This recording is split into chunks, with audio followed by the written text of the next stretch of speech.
ಇತ್ತೀಚೆಗೆ ಧರ್ಮಸ್ಥಳದ ಬಗ್ಗೆ ಸಾಕಷ್ಟು ಚರ್ಚೆಗಳಾಗ್ತಾ ಇದೆ. ಧರ್ಮಸ್ಥಳದಲ್ಲಿ ನಾಪತ್ತೆಯಾದ ಅನನ್ಯ ಭಟ್ ಕೇಸ್ನ ಬಗ್ಗೆ ಇದೀಗ ದೂರು ದಾಖಲಾಗಿದೆ. 22 ವರ್ಷ ಆದ್ಮೇಲೆ ಆಕೆ ನಾಪತ್ತೆಯಾಗಿದ್ದಾಳೆ ಅಂತ ಹೇಳಿ ಆಕೆಯ ತಾಯಿ ದೂರನ್ನ ಕೊಟ್ಟಿದ್ದಾರೆ. ಎಸ್ಪಿಗೆ ಅನನ್ಯ ಭಟ್ ತಾಯಿ ಸುಜಾತಾ ಭಟ್ ಅವರು ದೂರನ್ನ ಕೊಟ್ಟಿದ್ದಾರೆ. ಮಾಧ್ಯಮಗಳ ಮುಂದೆ ಕೆಲವೊಂದು ಕಹಿ ಸತ್ಯಗಳನ್ನ ಹೇಳಿದ್ದಾರೆ. ಆಗ್ಲೇ ಕಂಪ್ಲೇಂಟ್ ಕೊಡಬಹುದಾಗಿತ್ತಲ್ಲ ಅಂತೇಳಿ ಸಹಜವಾಗಿ ಅನ್ಸುತ್ತೆ ಈ ಪ್ರಕರಣದಲ್ಲಿ. ಆಗ ಕಂಪ್ಲೇಂಟ್ ಕೊಡಕ್ ಹೋದಾಗ ಏನಾಗಿತ್ತು ಅಂತ ಹೇಳಿ ಮಾಧ್ಯಮಗಳ ಮುಂದೆ ಅನನ್ಯ ಭಟ್ ತಾಯಿ ಸುಜಾತಾ ಭಟ್ ಅವರು ಹೇಳ್ಕೊಂಡಿದ್ದಾರೆ. ಧರ್ಮಸ್ಥಳ ಠಾಣೆಗೂ ಕೂಡ ಅನನ್ಯ ಭಟ್ ತಾಯಿ ದೂರನ್ನ ಕೊಟ್ಟಿದ್ದಾರೆ. 2003ರಲ್ಲಿ MBBS ಓದ್ತಾ ಇದ್ಲು ಈಕೆ ಅನನ್ಯ ಭಟ್. 2003ರಲ್ಲೇ ಆಕೆ ನಾಪತ್ತೆ ಆಗ್ಬಿಡ್ತಾಳೆ ದಿಢೀರ್ ಅಂತ. ಮಣಿಪಾಲ್ ಕಸ್ತೂರ್ಬಾ ಕಾಲೇಜಲ್ಲಿ ಅನನ್ಯ ಭಟ್ MBBS ಓದ್ತಾ ಇರ್ತಾಳೆ. ಇಬ್ರು ಗೆಳತಿಯರ ಜೊತೆಯಲ್ಲಿ ಧರ್ಮಸ್ಥಳಕ್ಕೆ ಅಂತ ಹೇಳಿ ಅನನ್ಯ ಭಟ್ ಬಂದಿರ್ತಾಳೆ. ಸ್ನೇಹಿತೆಯರ ಜೊತೆ ಇದ್ದಾಗ ಅನನ್ಯ ಭಟ್ ನಾಪತ್ತೆ ಆಗ್ಬಿಡ್ತಾಳೆ. ಅವತ್ತೇ ಬೆಳ್ತಂಗಡಿ ಠಾಣೆಗೆ ದೂರನ್ನ ಕೊಡೋದಕ್ಕೆ ಅನನ್ಯ ಭಟ್ ತಾಯಿ ಸುಜಾತಾ ಅವರು ಹೋಗಿರ್ತಾರೆ.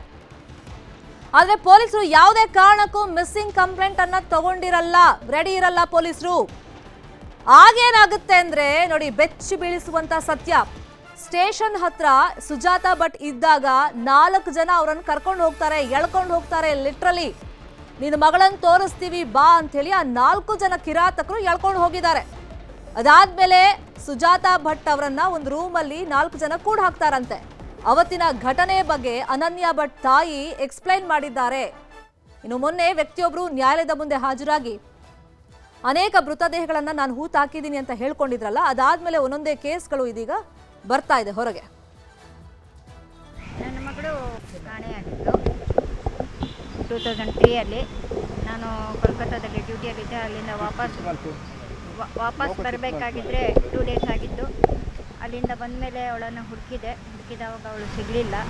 ಬೆಳ್ತಂಗಡಿ ಸ್ಟೇಷನ್ಗೆ ಹೋಗಿ ಕೇಳಿದವಾಗ ಆವಾಗ ಧರ್ಮಸ್ಥಳ ಸ್ಟೇಷನ್ ಇರಲಿಲ್ಲ, ಬೆಳ್ತಂಗಡಿ ಸ್ಟೇಷನ್ ಇದ್ದಿದ್ದು. ಆವಾಗ ಕೇಳಿದವಾಗ ಹೇಳಿದರು, ನಮಗೇನು ಮಿಸ್ಸಿಂಗ್ ಆಗಿದ್ದರೆ ನೀವು ಹೋಗಮ್ಮ, ಯಾವನ ಜೊತೆಗೆ ಹೋಗಿರ್ಬೋದು, ಹುಡ್ಕಮ್ಮ, ನಮಗೇನು ಅದೇ ಕೆಲಸನಾ ಅಂತ ಹೇಳಿ, ನಮಗೇನು ಬೇರೆ ಕೆಲಸ ಇಲ್ವಾ ಅಂತ ಹೇಳಿ ಸ್ವಲ್ಪ ಇದರಿಂದ ನನ್ನನ್ನು ಕಳಿಸಿದ್ರು. ಅಲ್ಲಿಂದ ವಾಪಸ್ ಕಳಿಸಿದವಾಗ ನಾನು ಬಂದು ಹೊರಗಡೆ ಬಂದು ಕುಳಿತುಕೊಂಡಿದ್ದವಾಗ ಯಾರೋ 4 ಜನ ಬಂದ್ಕೊಂಡು ನನ್ನನ್ನು ಹೇಳ್ಕೊಂಡು, ನಾನು ನೋಡಿದ್ದೀವಿ, ಬನ್ನಿ ಇಲ್ಲಿ ಕರ್ಕೊಂಡು ಹೋಗ್ತೀನಿ ಅಂತ ಹೇಳಿ ಕರ್ಕೊಂಡು ಹೋಗಿ 4 ಜನ ಕರ್ಕೊಂಡು ಹೋಗಿ ರೂಮ್ ಒಳಗಡೆ ಕೂಡ ಹಾಕಿಬಿಟ್ಟು ಅಲ್ಲಿಂದ ನಾನು ಬೆಳಿಗ್ಗೆ 5-5:30 ಅಷ್ಟೊತ್ತಿಗೆ ಹೊರಗಡೆ ಕರ್ಕೊಂಡು ಬಂದು ಪ್ಲೇಸಲ್ಲಿ ಬಿಟ್ಟು ತಲೆಗೊಂದು ಹೊಡೆದಿದ್ದಾರೆ. ಇಲ್ಲಿ ಮಾರ್ಕ್ ಇದೆ, ಆಮೇಲೆ ಕೈಯಲ್ಲಿನೂ ಮಾರ್ಕ್ಗಳಿದ್ದಾವೆ, ಕಟ್ಟಿ ಹಾಕಿರುವಂಥದ್ದು. 2 ಕೈಯಲ್ಲೂ ಮಾರ್ಕ್ ಇದೆ. ಕೈ ಬೆಂಡಾಗಿದೆ, ಈ ಕೈ ನೋಡಿ ಬೇಕಾಗಿದೆ. ಯಾರು ಅಂತ ಗೊತ್ತಿಲ್ಲ ನನಗೆ ಆವಾಗ ಅಷ್ಟು ನಾನು ಇದಿರಲಿಲ್ಲ. ಆಮೇಲೆ ಹೊಡೆದವಾಗ ನನಗೆ ಪ್ರಜ್ಞೆ ತಪ್ಪಿ ಬಿದ್ದಿದ್ದೀನಿ.